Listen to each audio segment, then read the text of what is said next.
Magandang araw no, higit sa ating dakilang Diyos Ama at sa inyong lahat ng mga kabayan. Mga kabayan, no, yung mga gustong magpapagamot mga kabayan, ito po yung masabi ko sa inyo, no, kasi katulad nung nakaraan na mayroong nagpapagamot, no, na nag-message sa aking video, no. Ngunit po 3 linggo po, no, bago ko po nakita na magpagamot daw siya, no, dahil po daw sa magpagamot po daw siya ng palipad hangin. Ngunit po ay pagtingin ko po hindi naman po palipad hangin, kung hindi po kulam po talaga, no. So ganito po yun mga kabayan, ang masabi ko sa inyo na kayong magpapagamot mga kabayan, upang maunawaan ninyo, no, wag po kayong mag-message o mag-comment, no, sa aking video, no. Kung hindi po kayo pong magpapagamot, direkta po kayong tumawag, no. Mga kabayan, upang maunawaan nyo, direkta po kayong tumawag sa aking FB, no. Kung hindi ko man kayo masagot, no, ayun po ang masabi ko, hindi ko man kayo masagot, makita ko kayo, no, diretso lang po kayong tumawag sa Messenger, no, sa aking Messenger o sa basta sa Facebook mga kabayan, upang maunawaan niyo, no. So ito po yung masabi ko sa inyo, no, ang magpapagamot ay ang tawag po kayo, hindi po yung message lang po mga kabayan, no. Di lang po yung mag-message kayo kasi po hindi ko po makita yung halimbawa yung cellphone ko po kung kailan ko po yan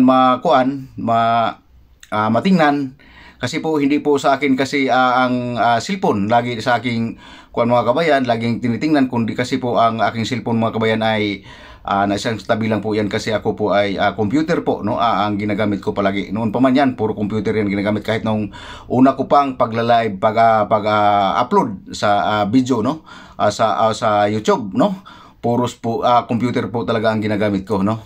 So ganun po, no, kung magme-message po kayo, kung magpagamot po kayo, wag po kayong mga kabayan. Wag po kayong mag-message sa kung hindi po ay ano po kayo, tumawag po kayo sa FB. Kung alam nyo pong number, nandiyan naman po yung cellphone number ko mga kabayan sa aking FB sa Divine Healer. Tapos mari po kayong tumawag niyan, no. So ganun po, no. Ayun po ang masabi ko sa inyo, upang magamot po kayo kaagad. Katulad nung nakaraan nga, inuulit ko, 3 linggo bago po pa nakita, ang tinitingnan ko po kung nagpagamot na po ba siya, ay hindi naman po siya nakapagpagamot siguro mga kabayan, dahil po ay nandiyan pa rin sa kanyang ang kulam, sa kanyang katawan ang kulam. So ngayon, paggamot ko sa kanya, message ko na siya na kaagad na magaling na siya, no. So ganun po, yun na po ang masabi ko sa inyo.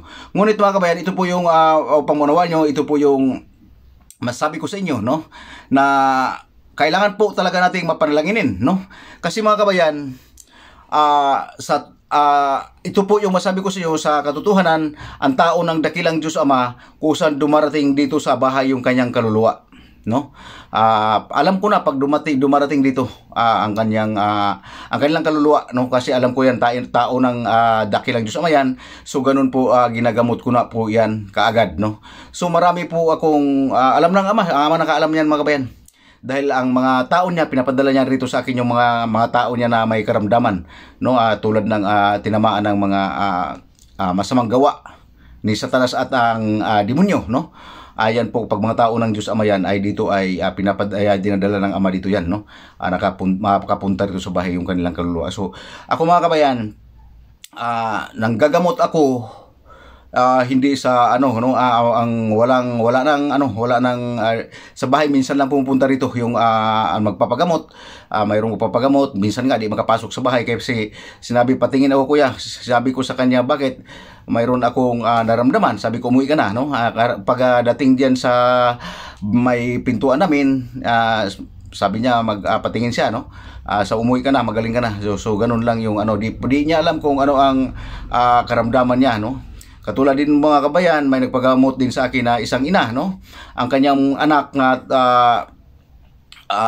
2 months, no, ay umiiyak ng dugo, no. Pag umiiyak, dugo ang iiyak, no. So ganun, no.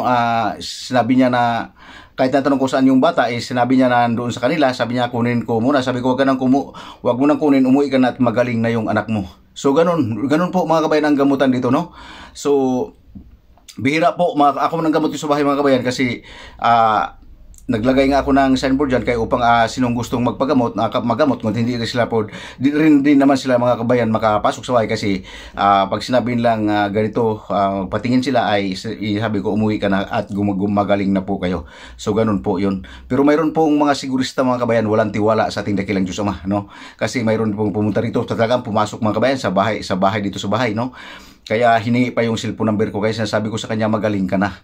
Siningi pa yung cellphone number, baka balikan daw siya. Sinasabi ko hindi, walang bumalik, hindi kayo babalikan kung manalangin kayo sa dakilang Diyos Ama, no? Kasi pakatandaan ninyo, wala pang binabalikan, no, na ginagamot ko dahil po ay diretso po baklas yung kapangyarihan, no? So yun po ang masabi ko sa inyo, diretso po binabaklas ng Ama ang kapangyarihan ng mga kapangyarihan ni Satanas at mga demonyong ito, no? Ito alam niyo no po yun, no? Ito yung kampon, ito yung mga demonyo, yung mga mambabarang at mangkukulam, ito po yung mga demonyo at Satanas, no? Kasi yun po ang sinasabi ng Ama nito, hindi po ito mga tao, no? Pangmunawaan nyo. So mga kabayan, ito po yung sabihin ko sa inyo, lagi po tayong mapanalanginin, no?